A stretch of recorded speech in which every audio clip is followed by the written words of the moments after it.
मैं शांति से लेटूंगा और सोऊंगा। इस स्वीकारोक्ति में न कोई चिंता है, न कोई भय, न कोई क्रोध, न कोई पीड़ा।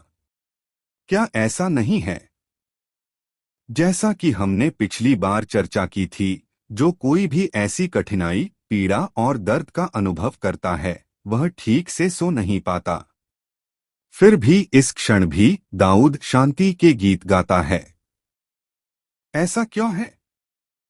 दाऊद इतने बड़े दुख, दर्द और शोक के बीच भी आनंदित, प्रसन्न और शांति क्यों पा सकता है? हे प्रभु, केवल तू ही मुझे सुरक्षित निवास देता है। इस वाक्य के आरंभ में संयोजक की आता है, जो यह बताता है कि दाऊद इतनी कठिनाई और क्लेश के बीच भी आनंदित, प्रसन्न और शांति क्यों पा सकता है। कारण क्या है?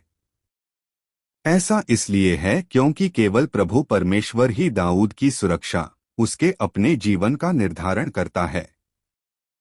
दूसरे शब्दों में, दाऊद का अपना जीवन और आराम उसके शत्रुओं पर निर्भर नहीं था, बल्कि पूरी तरह से परमेश्वर पर निर्भर था, जो इस संसार और ब्रह्मांड की सभी चीजों पर अपनी इच्छा के अनुसार शासन और नियंत्रण करता है।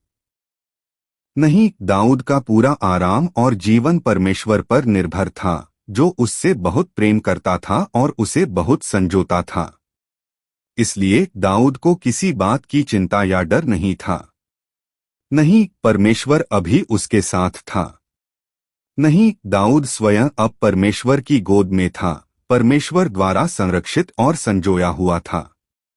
इसलिए दाऊद उस आनंद, प्रसन्नता और शांति से भर गया जो परमेश्वर ने उसके हृदय में रखी थी।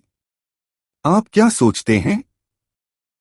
आज का पाठ हमें बताता है कि यदि हम किसी भी प्रकार की कठिनाई या क्लेश में हैं, तो हमें परमेश्वर की ओर देखना चाहिए, उस पर भरोसा करना चाहिए और उसमें बने रहना चाहिए।